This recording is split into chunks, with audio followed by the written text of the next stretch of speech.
Hidup TV mempersembahkan Oase Rohani Katolik yang dibawakan oleh para imam Keuskupan Agung Jakarta. Selamat menyaksikan.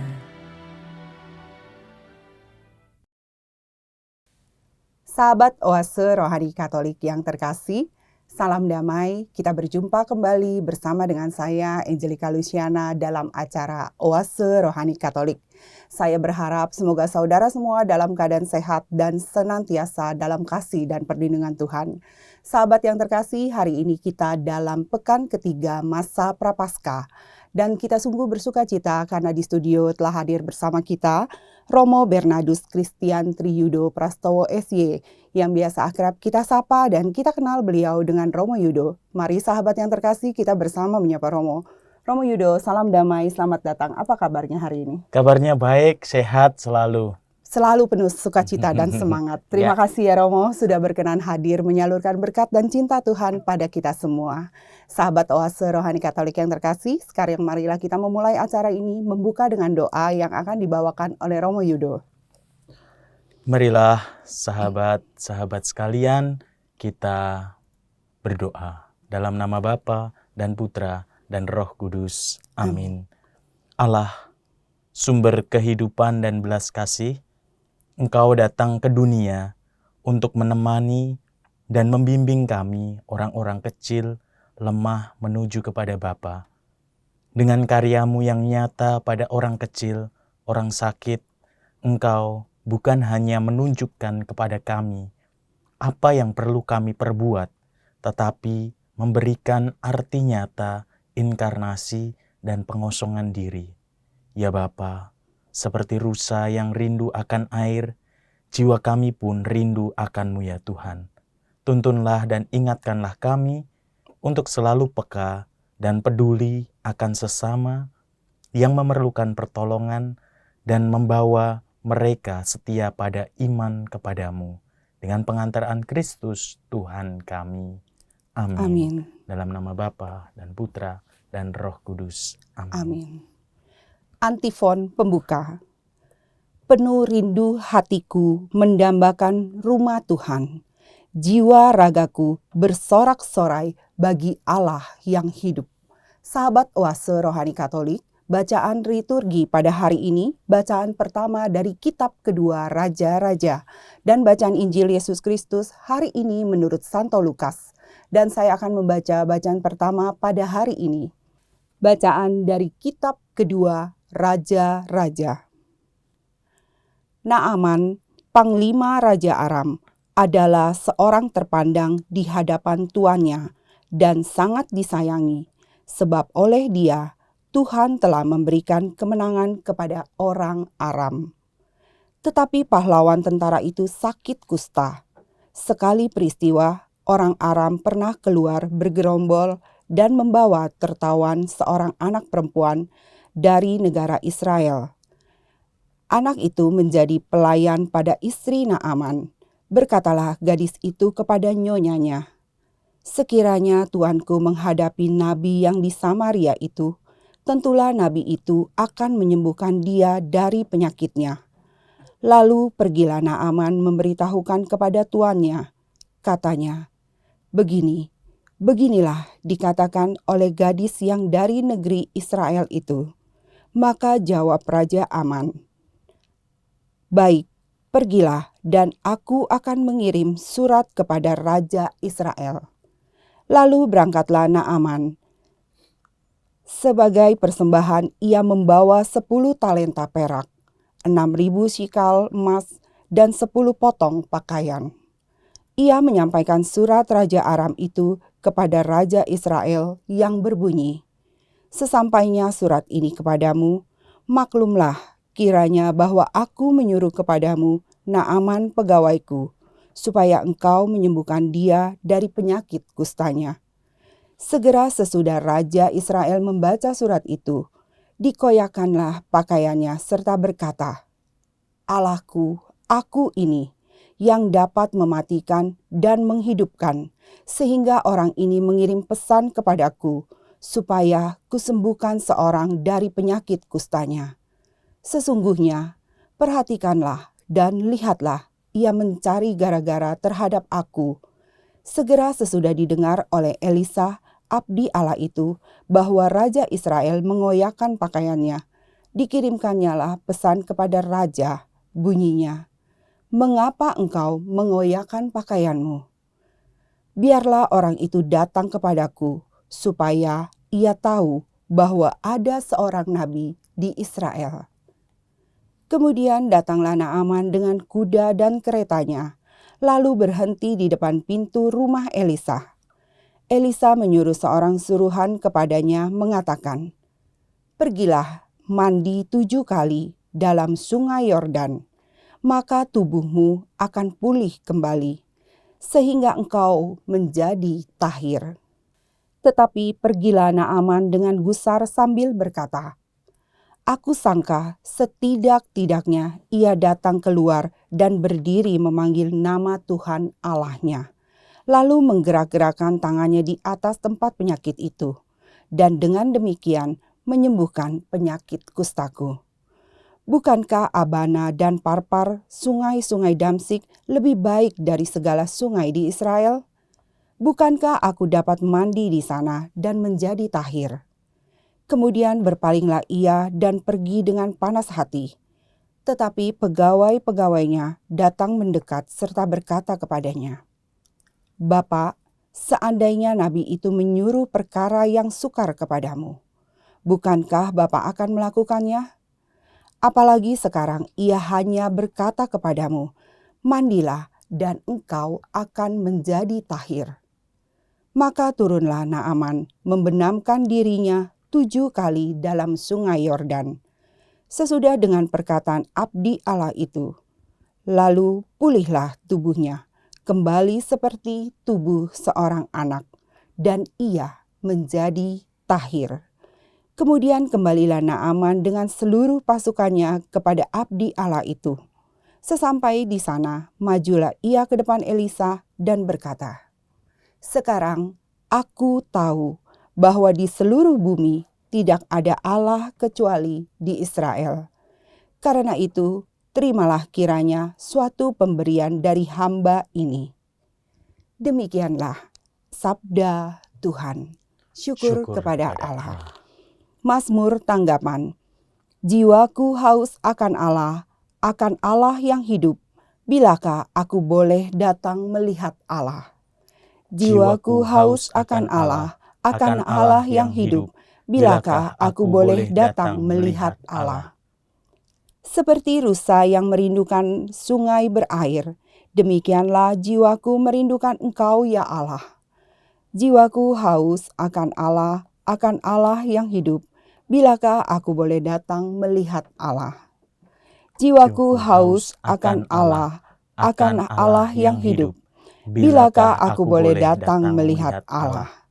Suruhlah terang dan kesetiaan-Mu datang, supaya aku dituntun dan dibawa ke gunung-Mu yang kudus dan tempat kediaman-Mu. Jiwaku haus akan Allah yang hidup. Bilakah aku boleh datang melihat Allah? Maka aku dapat pergi ke mesbah Allah, menghadap Allah dengan sukacita dan kegembiraanku, dan bersyukur kepadamu dengan kecapi, ya Allah, ya Allahku. Jiwaku haus akan Allah yang hidup.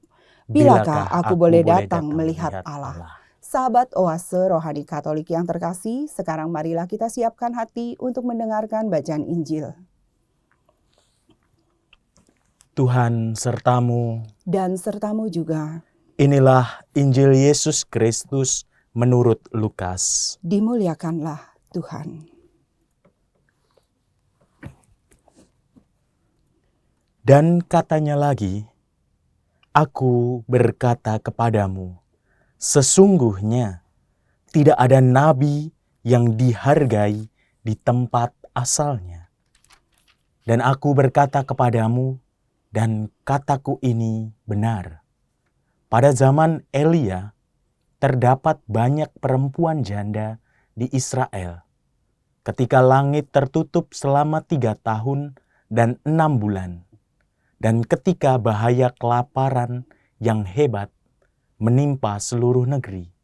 Tetapi Elia diutus bukan kepada salah seorang dari mereka, melainkan kepada seorang perempuan janda di Sarfat di tanah Sidon. Dan pada zaman Nabi Elisa, banyak orang kusta di Israel dan tidak ada seorang pun dari mereka yang ditahirkan selain daripada Naaman, orang Syria itu. Mendengar itu, sangat marahlah semua orang yang di dalam rumah ibadat itu. Mereka bangun, lalu menghalau Yesus keluar kota dan membawa dia ke tebing gunung, tempat kota itu terletak, untuk melemparkan dia dari tebing itu. Tetapi ia berjalan lewat dari tengah-tengah mereka, lalu pergi.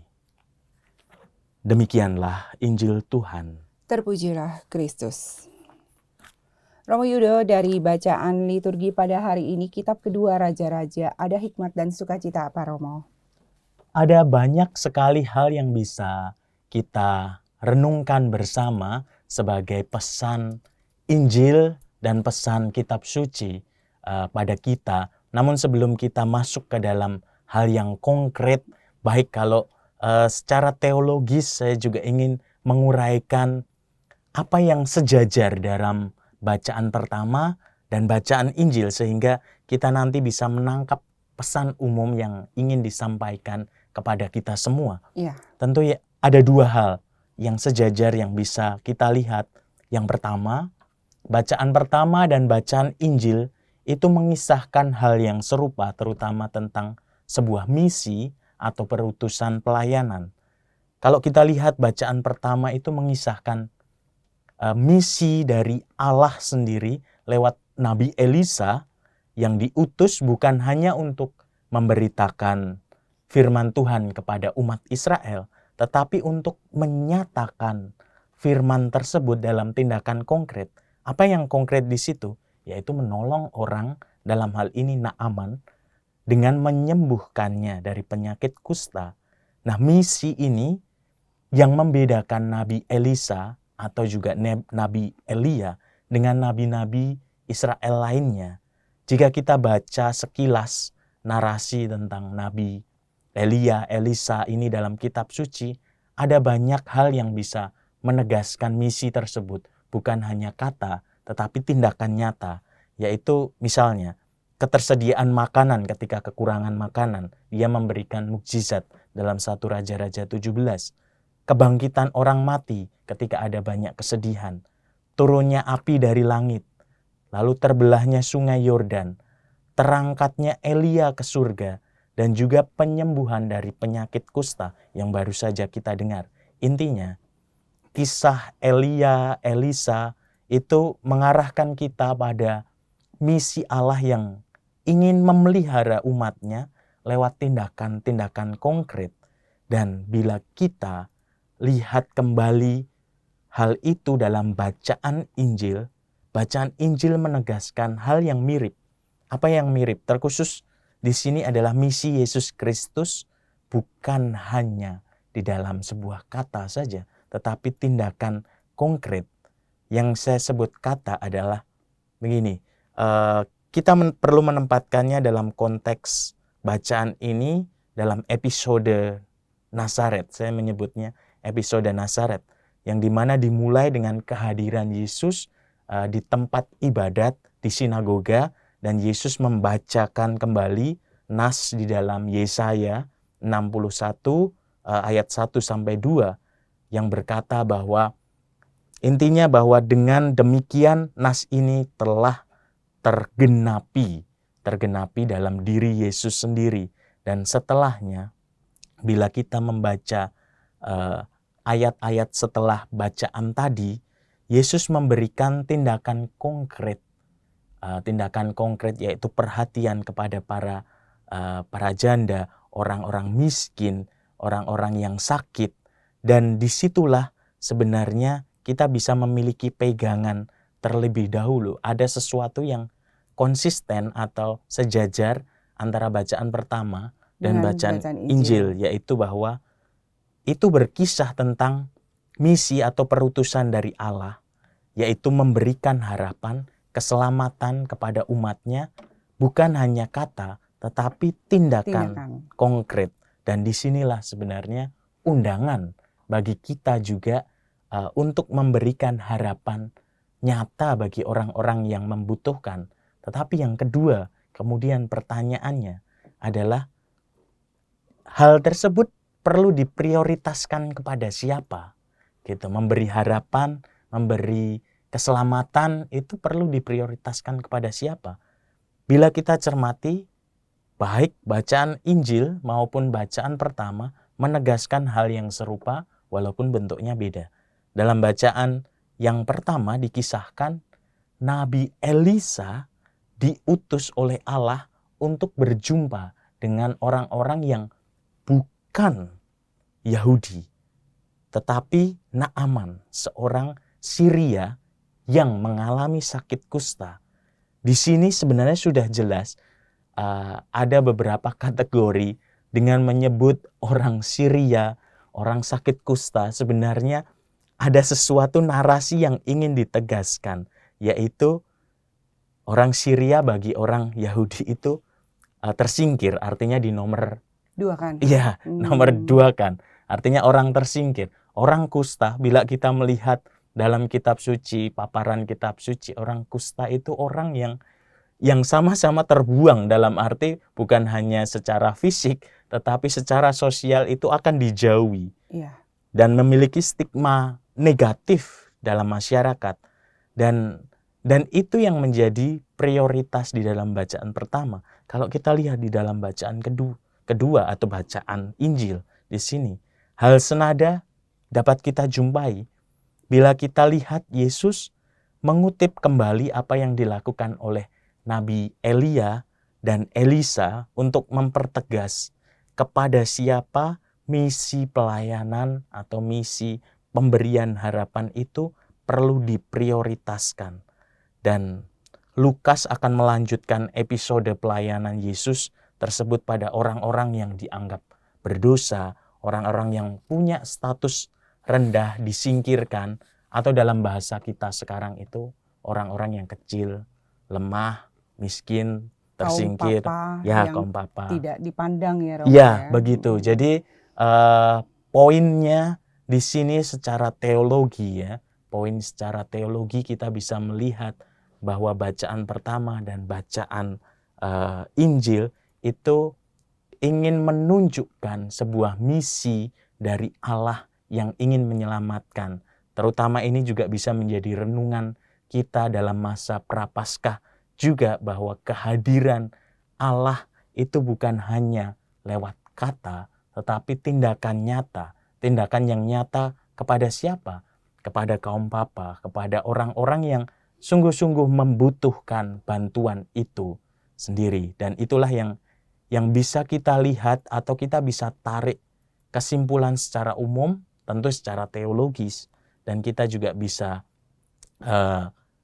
mengutip kembali seruan dari Paus Fransiskus dalam dokumen Abu Dhabi Human Fraternity itu tentang persahabatan insani, yang dimana kita perlu untuk menyelesaikan masalah kemanusiaan itu bukan sendiri, tetapi secara bersama-sama, seperti halnya Yesus sendiri juga mengajak murid-muridnya untuk memahami itu. Iya. Dan saya lagi berpikir juga berarti ya Romo, selaras dengan apa yang Keuskupan Agung canangkan juga ya. Betul. Bahwa saudara sekalian bisa melihat kalau misalnya kita datang ke gereja atau di katedral kan itu ada patung Yesus yang sedang menjadi gelandangan, ya, menjadi orang yang terpenjara, ya, menjadi orang yang sakit. ya. Disitulah berarti kita harus melihat sesama lingkungan kita bahwa Tuhan hadir, dan kita harus seperti yang tadi Romo ungkapkan ya, bahwa kita harus menjadi orang yang bisa memberikan harapan untuk saudara-saudara kita, bukan yang satu golongan dengan kita, ya, tapi mereka yang berbeda dari kita, mereka yang benar-benar terkucilkan, mereka yang Mm-mm. benar-benar membutuhkan, seperti itu ya Romo Ya, ya. betul, seperti itu. Dan itu kita bisa mengimplementasikan dalam masa Prapaskah dan sampai selama-lamanya ya Romo. Iya, betul. Dengan langkah-langkah yang kecil bersama-sama. Ya, Betul. itu. Terus ada hal khusus apa lagi Romo yang bisa kita implementasikan di dalam masa yang baik di dalam masa Prapaskah ini, selain tadi kita sebagai pemberi harapan bagi saudara-saudara kita juga harus berbuat yang baik untuk mereka, misalnya melayani ya Romo, dengan memberikan makan, Ya, atau memberikan tempat tinggal, atau memberikan pakaian untuk mereka. ya. Apalagi yang bisa kita lakukan Romo? Hal yang paling sederhana sebenarnya adalah mengunjungi. Mengunjungi. Itu tindakan yang konkret, sederhana, yang akan memberikan mereka kebahagiaan tersendiri. Karena gini, pengalaman saya beberapa waktu yang lalu, saya memang berencana untuk mengunjungi orang-orang yang jarang ke gereja ataupun orang-orang yang sudah tua, karena kan saya membayangkan bahwa mereka untuk ke gereja saja itu sangat sulit. Terbatas ya. Sangat terbatas oleh kondisi mereka. Betul. Dan memang benar ketika saya mengajak beberapa teman-teman dari beberapa kelompok itu untuk mari kita kunjungi orang-orang yang memang secara fisik itu terbatas oleh kondisi. Lalu saya kunjungi dan ada beberapa yang memang menangis dan menceritakan pengalaman bahwa inilah sebuah kerinduan. Kerinduan sebagai satu gereja-gereja kan bukan hanya kita sebuah, sendiri ya, tapi seluruhnya. Iya, Betul. Dan ketika didatangi itu ada energi tertentu yang Pasti. mereka, ya ini saya masih punya keluarga, saya punya harapan. Gitu. Ya hanya kita mengunjungi tanpa memberikan sesuatu pada dasarnya, tetapi bahwa bentuk kunjungan itu sendiri sudah merupakan suatu lawatan dari Roh Kudus Tuhan yang beserta kita ya, atau tentunya seperti itu ya Romo. Itu bentuk sederhana, tentu bentuk-bentuk yang lain tentu di setiap gereja kan juga. Sekarang di katedral sendiri ada celengan kecil yang bentuk ayam, itu celengan tapi bentuk ayam itu, yang dimana anak-anak itu sudah dilatih sejak dini. Betul. Untuk memberi.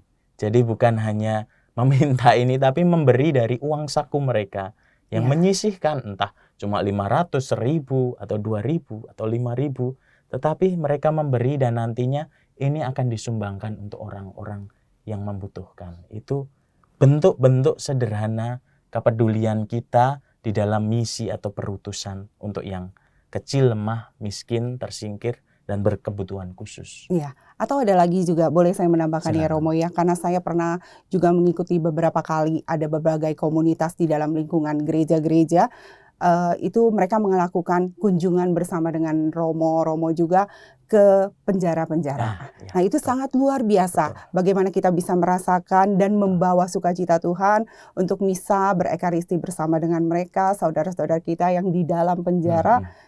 Sungguh suatu hal yang luar biasa Romo, sulit dikatakan dibanding kita misalnya di tempat gereja yang biasa kan pasti memang sudah ada hikmat tersendiri dari Tuhan, tapi di dalam penjara bersama dengan saudara-saudara kita sungguh luar biasa. Betul, ya Romo ya.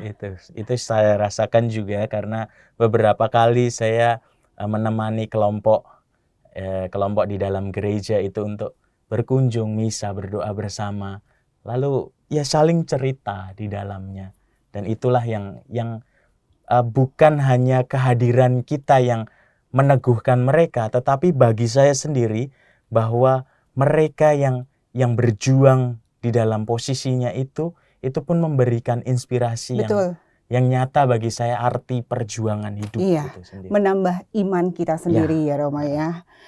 Romo, saya juga ada yang tertarik nih dari bacaan kitab kedua Raja-Raja tentang bagaimana Naaman yang pertama meragukan apa yang dikatakan Nabi Elisa untuk ke sungai Yordan yang menurut dia kenapa tidak dengan sungai yang lebih bagus, sungai yang lebih baik gitu. Kadang-kala ya Romo, kita suka meragukan juga. Benar gak sih Tuhan mau saya ke sana gitu? Betul gak Tuhan mengutus saya ke sana? Kadang-kala kan suka kita tidak melihat rencana Tuhan di balik peristiwa yang sebenarnya mungkin tidak sesuai dengan apa yang mau kita.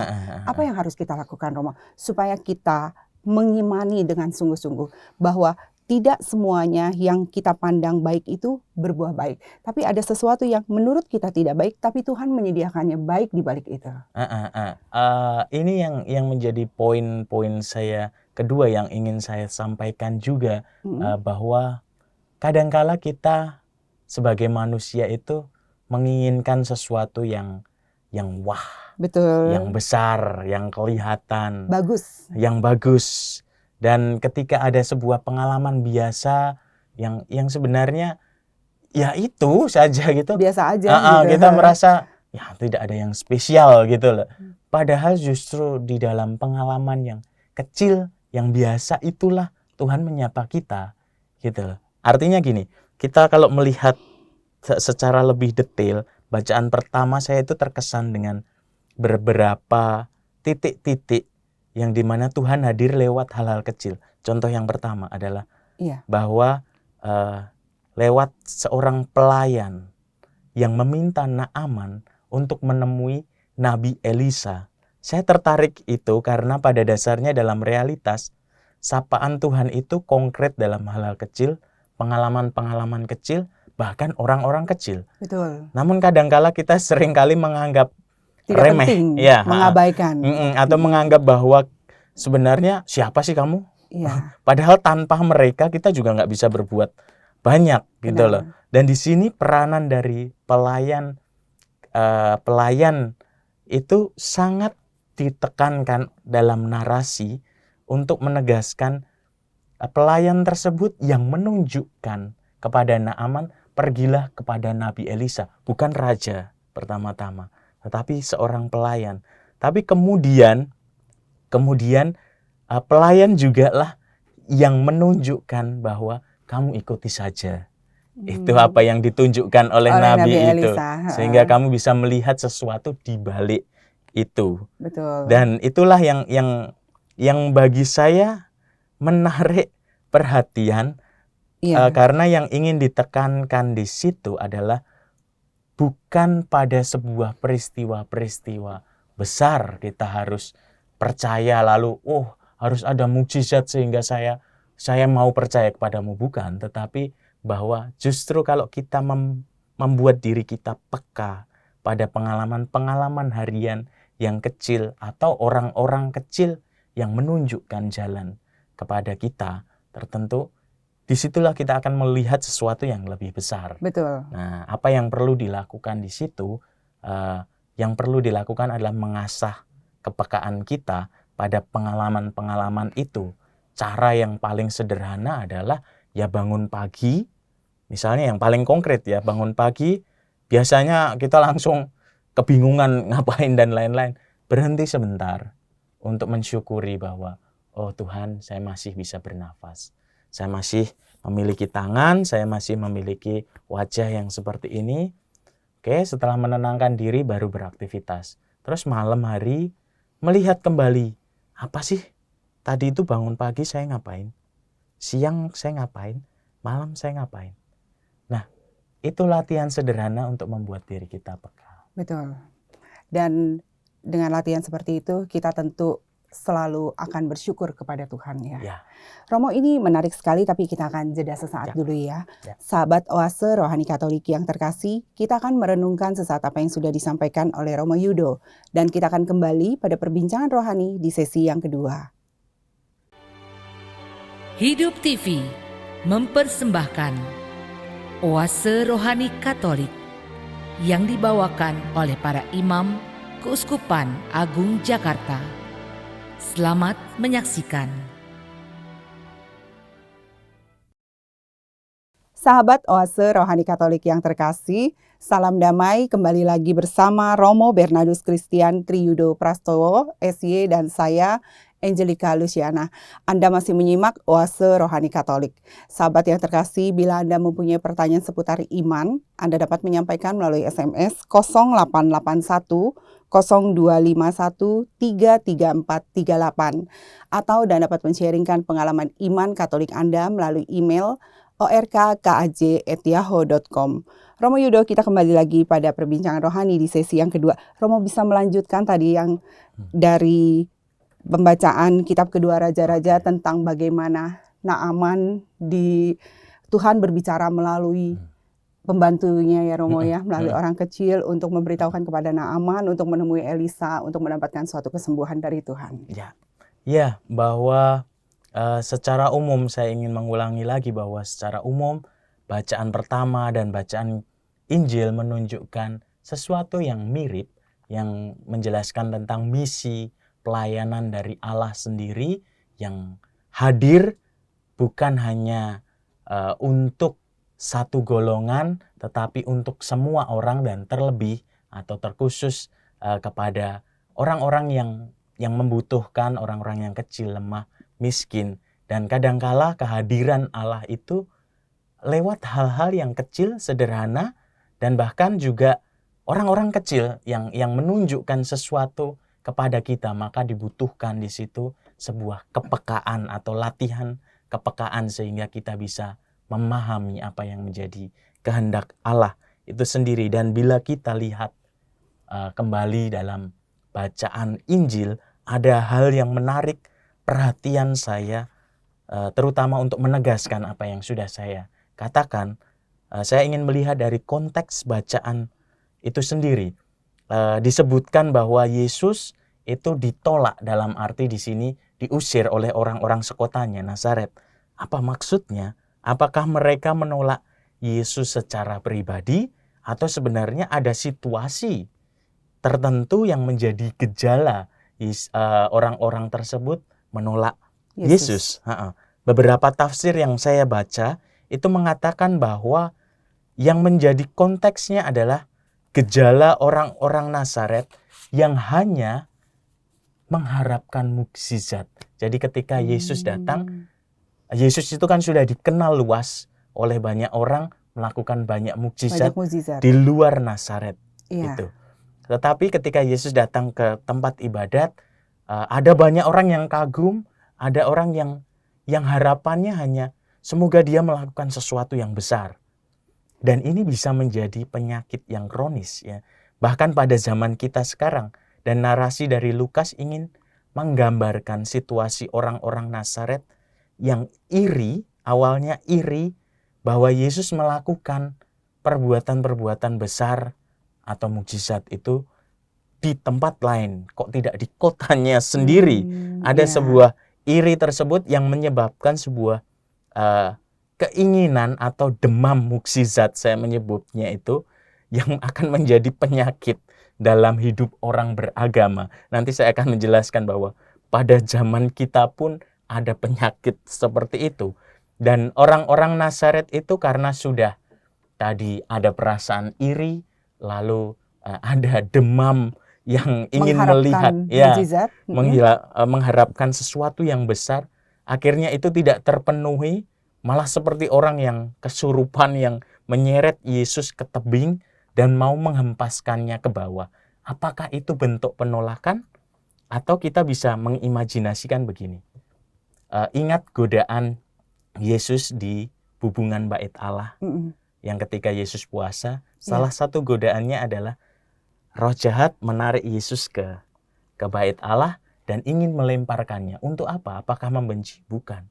Supaya ada mukjizat. Mencoba berarti ya Romo ya.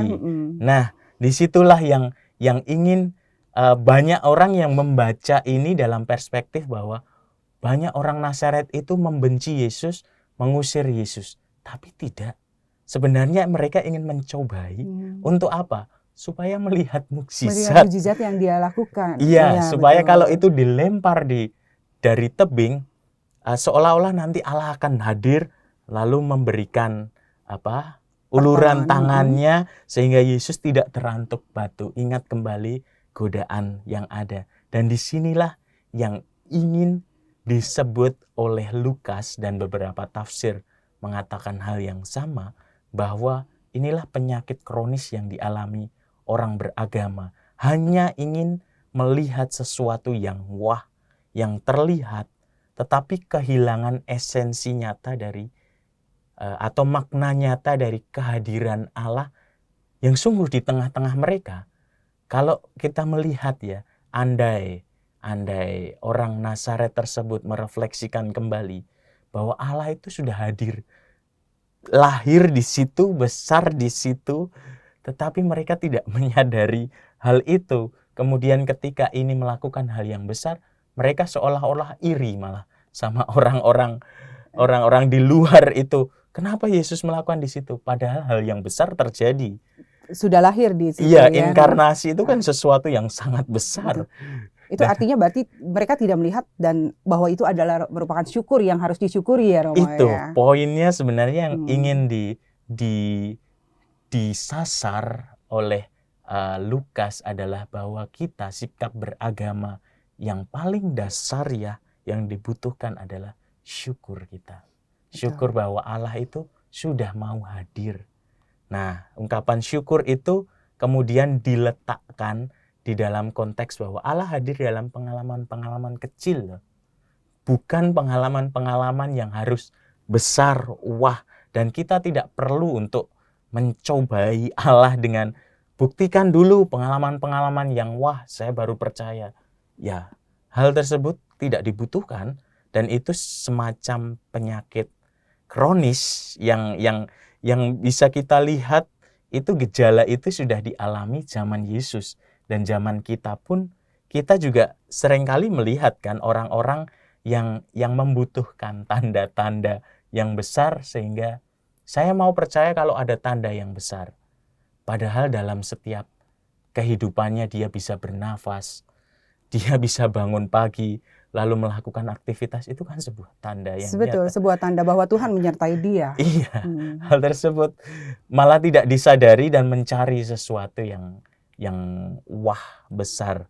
Itu yang sebenarnya menjadi poin atau kritik yang nyata dari Lukas sendiri mencermati situasi zaman di situ, bahwa Yesus pada dasarnya sudah hadir, lahir di situ, tinggal bersama mereka dalam pengalaman-pengalaman kecil, tetapi mereka masih meminta sesuatu yang besar untuk percaya.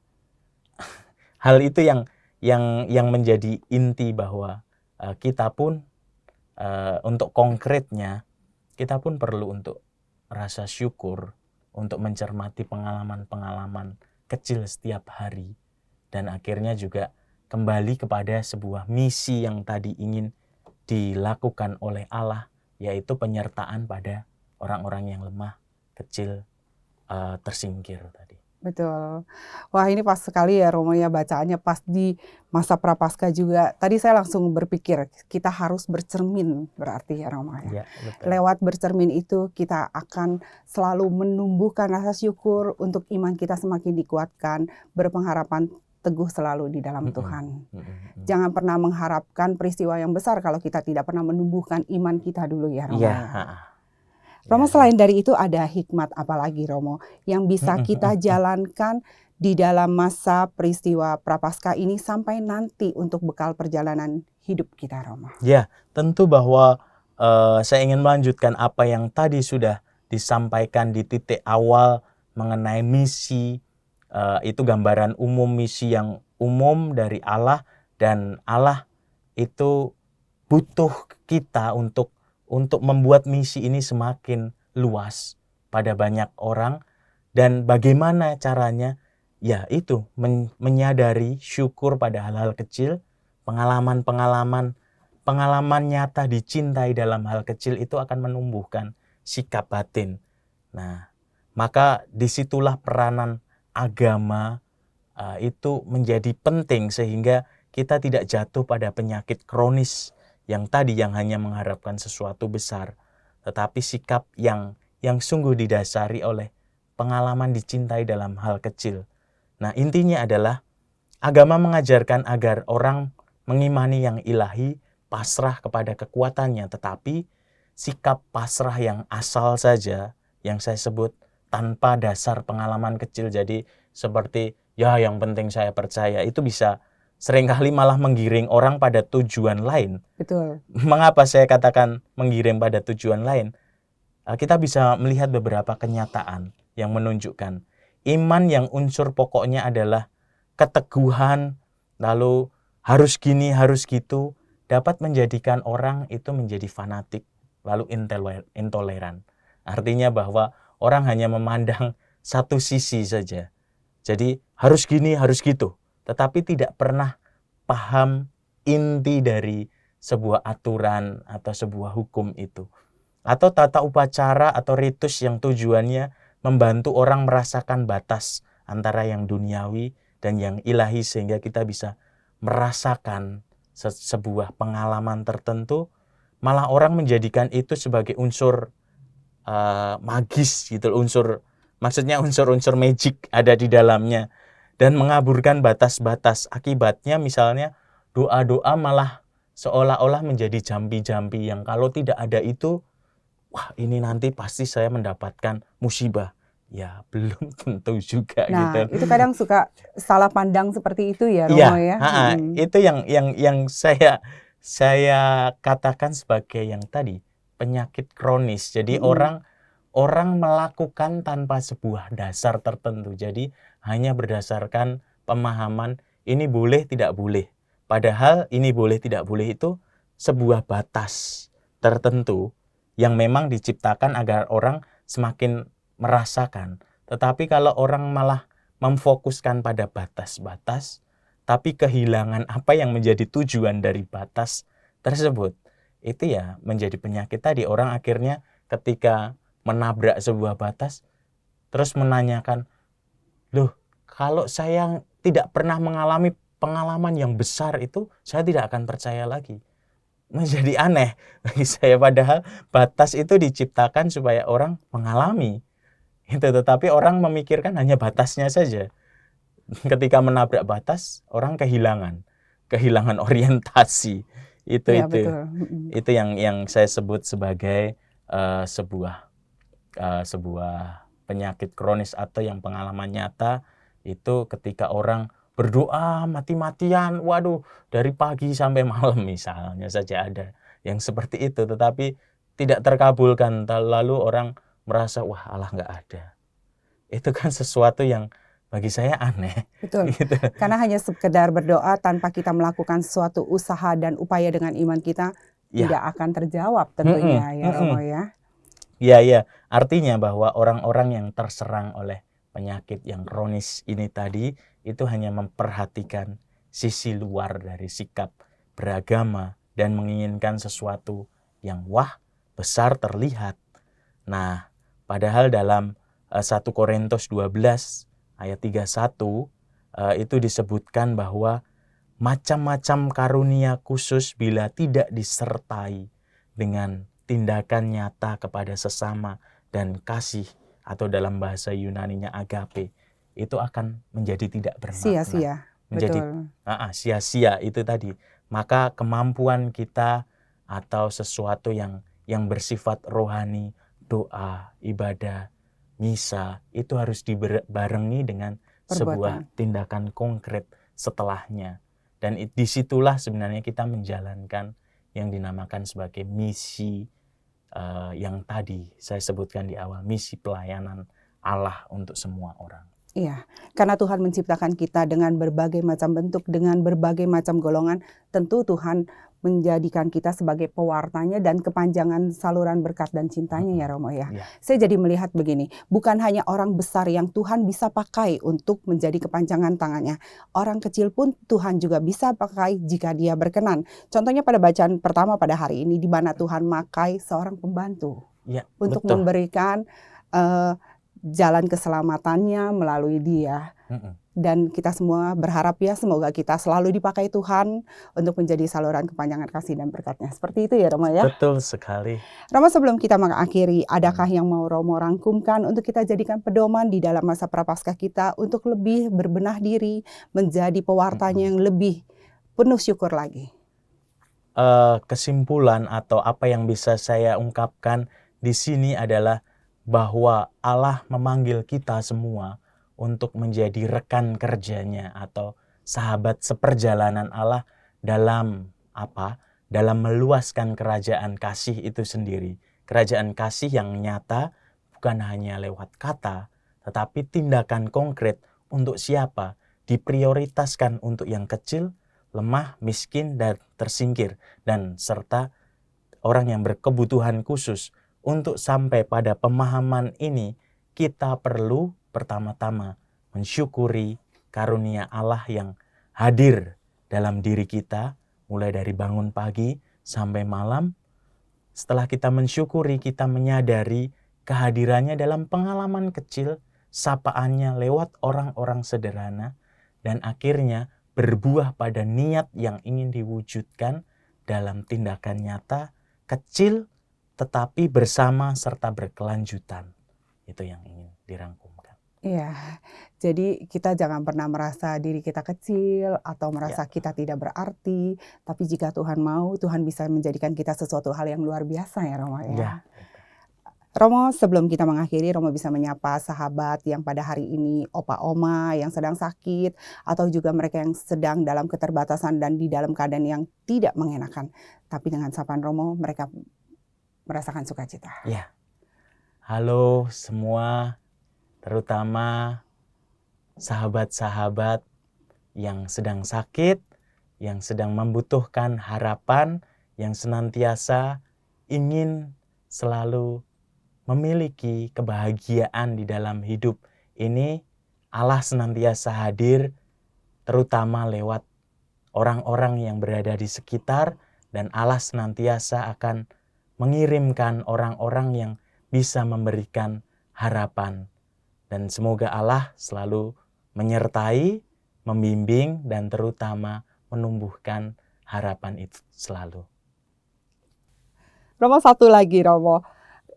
Kalau kita mau berbuat baik nih ya, biasanya kan orang suka menolak dulu. Atau orang juga kadang-kala suka bernegatif thinking dulu dengan perbuatan dan niat baik kita yang mau kita lakukan. Bisa jadi orang suka bilang, modus lu, mau begini gitu. Padahal dengan hati yang tulus, kita mau berubah, kita mau berbuat baik, mendoakan dia, mengunjungi dia gitu. Apa yang kita harus lakukan, Kak Romo? Ya, tentu bahwa kita tidak bisa mengeneralkan, artinya tidak ada patokan umum harus gini, karena tentu kita perlu melihat kasus per kasus. Ada orang-orang yang memang sungguh melakukan itu dan ditolak karena memang cara dia melakukan tindakan itu kurang bisa diterima. Tapi ada orang-orang yang secara halus memang yakin bahwa saya melakukan dengan niatan yang baik, tetapi orang belum bisa menerima. Tentu levelnya ini hal yang berbeda ya, level yang berbeda dan tidak bisa digeneralkan. Tetapi bahwa apa yang perlu di sini adalah seperti tadi pengalaman yang saya ceritakan, anak muda yang awalnya adalah melakukan sebuah penelitian sosial karena tugas dari kampus, dan dia tinggal di sebuah daerah yang maaf saya menyebut ini kumuh, di pinggir kota gitu, dan dia mengalami hidup di situ. Dia yang awalnya orang yang tidak pernah care pada situasi lingkungannya, karena momen itu dia memulai ada sebuah dalam tanda kutip pertobatan dengan niat sederhana, saya ingin membantu anak-anak di sini sehingga mereka bisa menyelesaikan masalahnya sendiri. Niatan dia baik, positif, tetapi ketika dia menyampaikan kepada temannya, yang mengajak temannya, ayo ikut saya berpartisipasi, tidak mendapatkan respon positif langsung. Mengapa? Karena dia sendiri, orang-orang melihat, kamu itu orang yang egois, kamu nggak pernah sebelumnya seperti ini, kok tiba-tiba ada mau seperti itu. Ada angin apa? Itu hampir membuat dia putus asa ketika cerita ke saya. Hampir putus asa.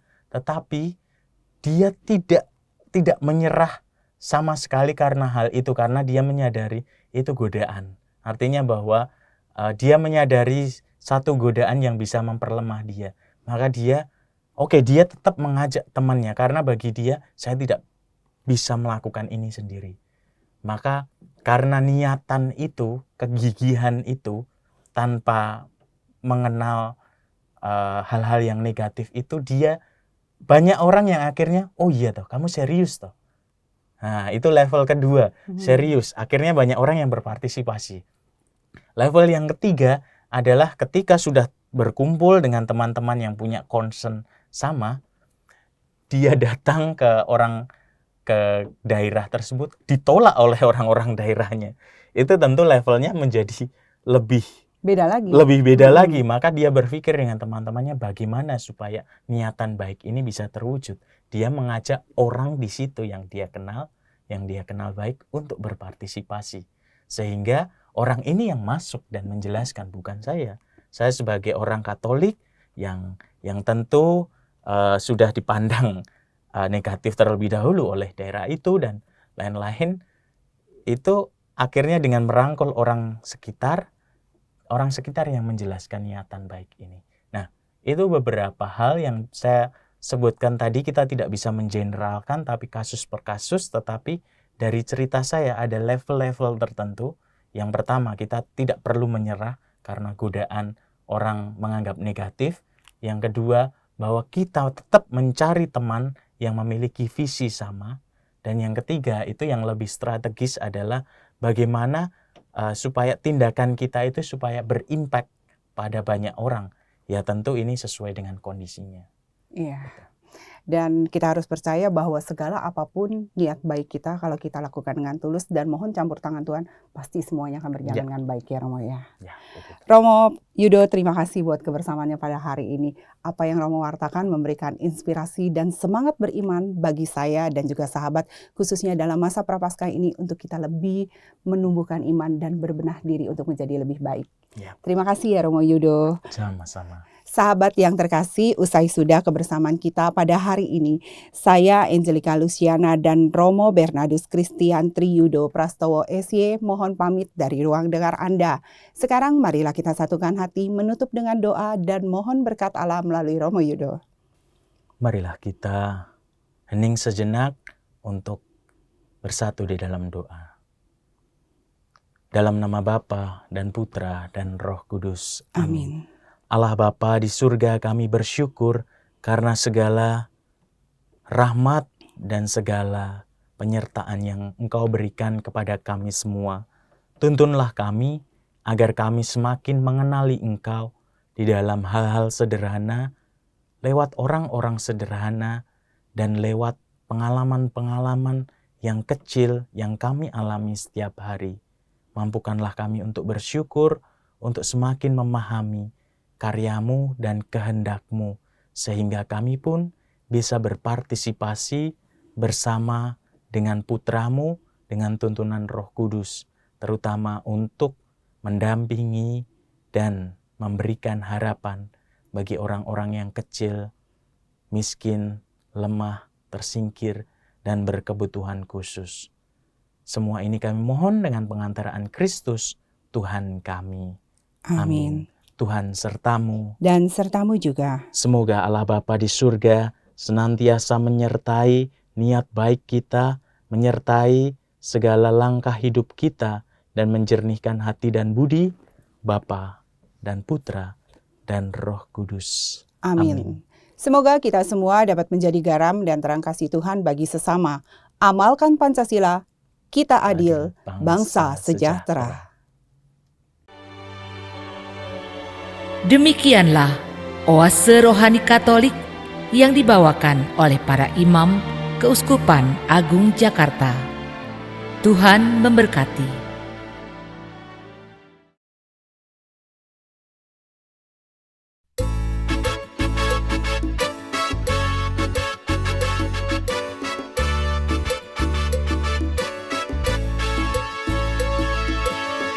Kami menyanyi lagunya asli, la la la la la la la la, sambil membawa sembahan kami. Kami menyanyi lagunya asli,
Terkadang di dalam hidupmu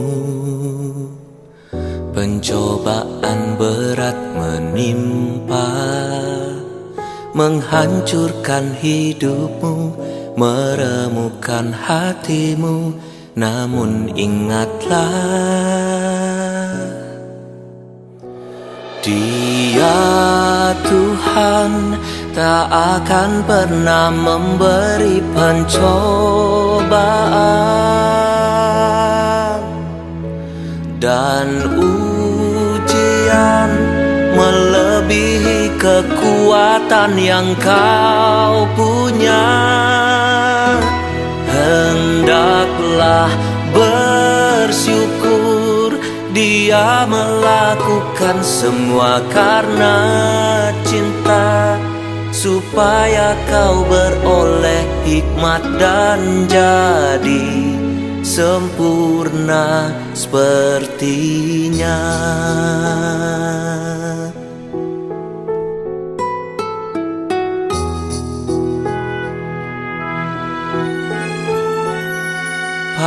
Apabila Tuhan mengujimu, karena Dia menyayangimu, laksana seorang bapa yang mendidik anaknya karena cintanya.